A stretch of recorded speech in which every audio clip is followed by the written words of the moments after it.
안녕하세요. 만나서 반갑습니다. 저는 놀이치료사 유은이라고 합니다. 제가 오늘은 여러분들께 들려드릴 이야기는 외동아이 어떻게 하면 잘 키울 수 있을까에 대해서 이야기를 해보도록 하겠습니다. 요즘은 정말 외동아이들이 많이 있습니다. 이상하게 외동으로 자랐다고 하면 이기적일 것 같기도 하고 욕심도 많을 것 같기도 하고 굉장히 조금 부정적인 선입견이 먼저 떠오르게 되는데요. 아마도 형제 자매들과 함께 자라면서 배우게 되는, 그러니까 자연스럽게 배우게 되는 배려심과 기다림, 사회성 등의 부분에 있어서 자연스럽게 배우지 못하는 분위기이기 때문에 그런 부분들이 좀 취약할 거라고 생각을 하는 것 같습니다. 그러다 보니 최소한 이제 둘은 되지 않을까 하고 생각을 해요.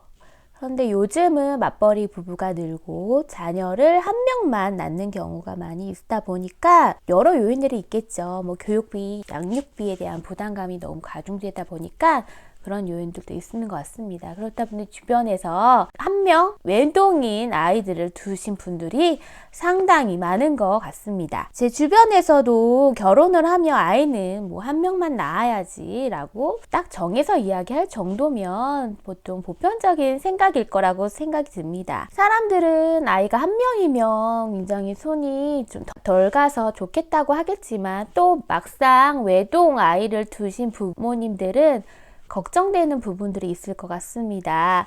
아무래도 보편적으로 사회성 발달의 아이가 굉장히 영향을 미치지 않을까 해서 많은 염려와 고심을 많이 하고 계십니다. 그래서 아이가 혼자 놀고 있는 상황을 보면 괜히 마음을 짠해하시고 그래서 내가 더 적극적으로 놀아줘야지 하는 마음들을 더 갖게 되는 것 같아요. 그런데 외동 아이에 대한 그 물론 부정적인 영향도 있겠지만 그에 못지않은 긍정적인 영향력도 막강합니다. 한 연구 결과에 따르면요, 외동 아이는 형제 자매와 자란 아이들보다 지능이 훨씬 더 높고 성취 동기가 또 뛰어나고 발달이나 사회성 발달에 큰 문제가 없다고 보고하고 있습니다. 원만한 가정에서 자란 외동아이는 부모의 모델링을 통해 형제가 있는 또래보다 좀 더 어른스럽기도 하고요. 다른 형제에게 자리를 빼앗기거나 동생들과 부모와의 사랑을 경쟁할 필요가 없기 때문에 보다 안정감을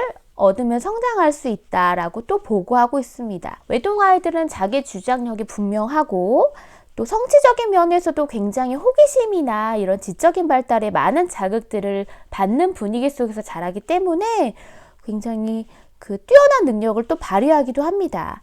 다만 이제 엄마랑 아빠의 그런 관계적인 면이 있어서 자녀가 한 명이다 보니까 많은 것들을 다 해주고 계시고 있는 부분들이 있어서 자칫하면 부모님께 의존하는 특성들이 있을 수 있습니다. 의존성에 관련해서 외동아이를 주신 분들은 최소한의 의존적인 영향력을 크게 발휘가 되지 않도록 아이들을 키우는데 중점을 키우시는 것들이 반드시 필요합니다.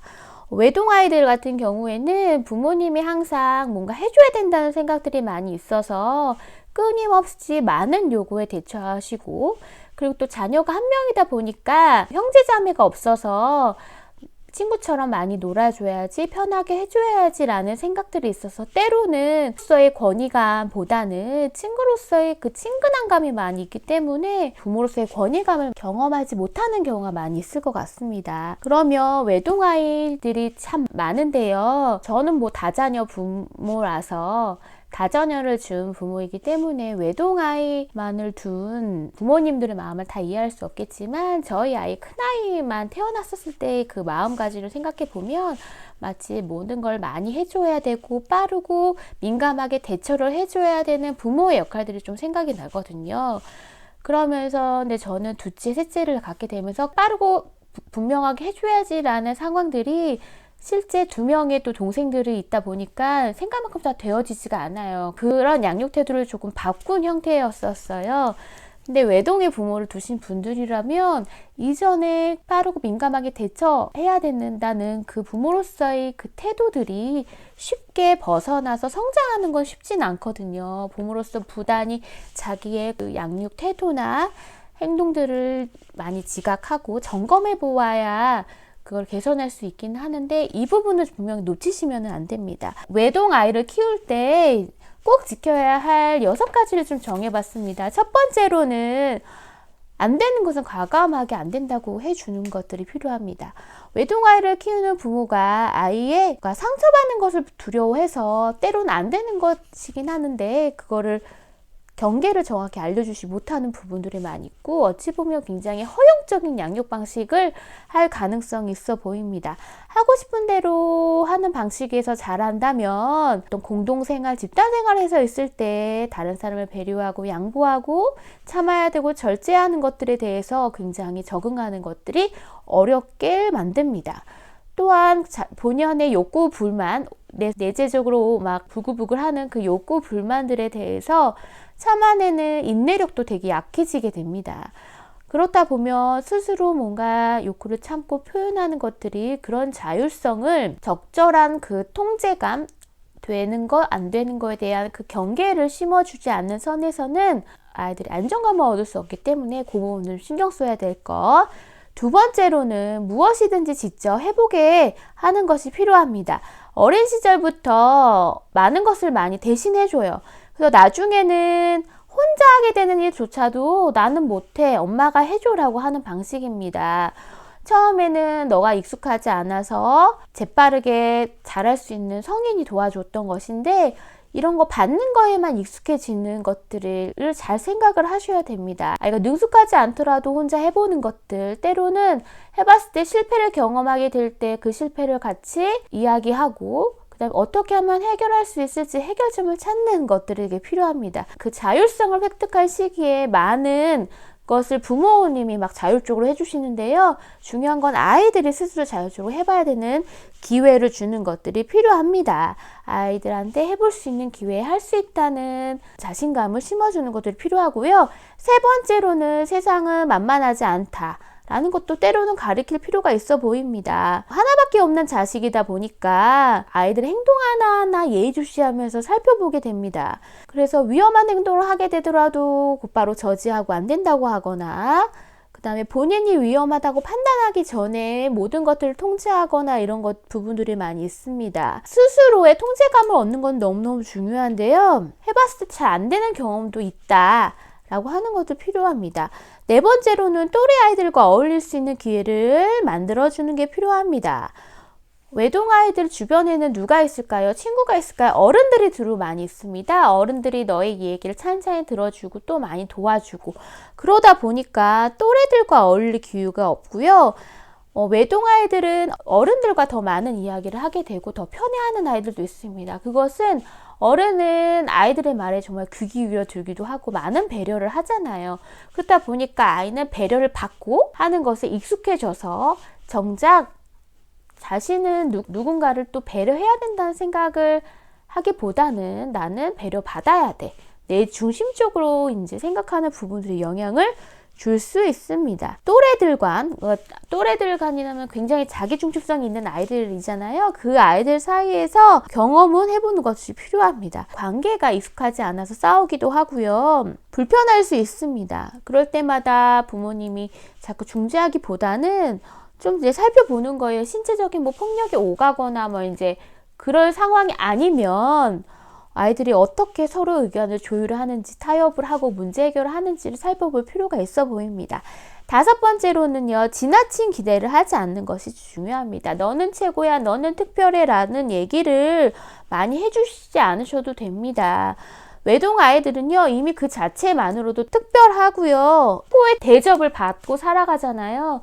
그렇기 때문에 그거를 더 북돋들어서 나는 더 너무 월등해 그런 생각들을 심어주지 않는 것이 좋고요.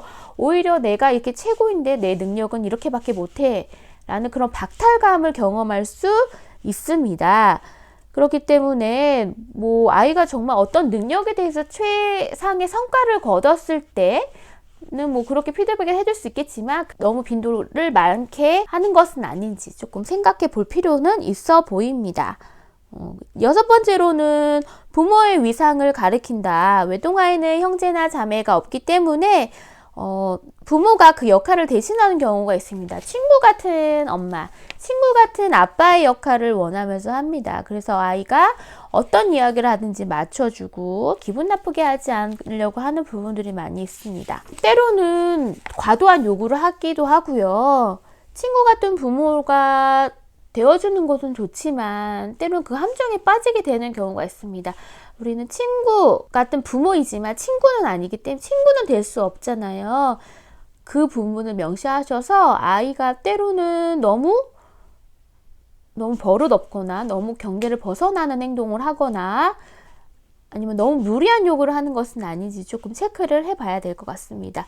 친구 같은 부모가 좋지만 결국 우리는 친구가 아니라 부모가 되어야 된다는 사실을 잘 숙지하셔서 그 안에서 있는 나의 태도는 어떤지를 항상 체크하시는 부모님들이 되셨으면 좋겠습니다. 외동아이를 두신 분들은 형제자매가 있었으면 아이가 좀 더 크게 성장할 수 있을 텐데 라는 아쉬움이 있을 것이고, 이제 저와 같이 다자녀 형제를 두신 분들은 우리 아이가 외동이었다면 굉장히 더 대접받고 더 많이 집중되었을 텐데 라고 하는 마음에 다 미안한 마음이 또 있을 것 같습니다. 다 강점과 약점이 다 공존하는 것처럼 각자의 상황들 속에서 좀 부족한 부분들이 있다면 그 부분을 생각하고 개선하려는 그 태도가 너무 중요해 보이기 때문에 과연 나는 우리 아이한테 어떻게 할 수 있을지를 잘 점검하셔서 우리 아이들의 사회성 발달에 많은 도움을 주는 부모가 되셨으면 좋겠습니다.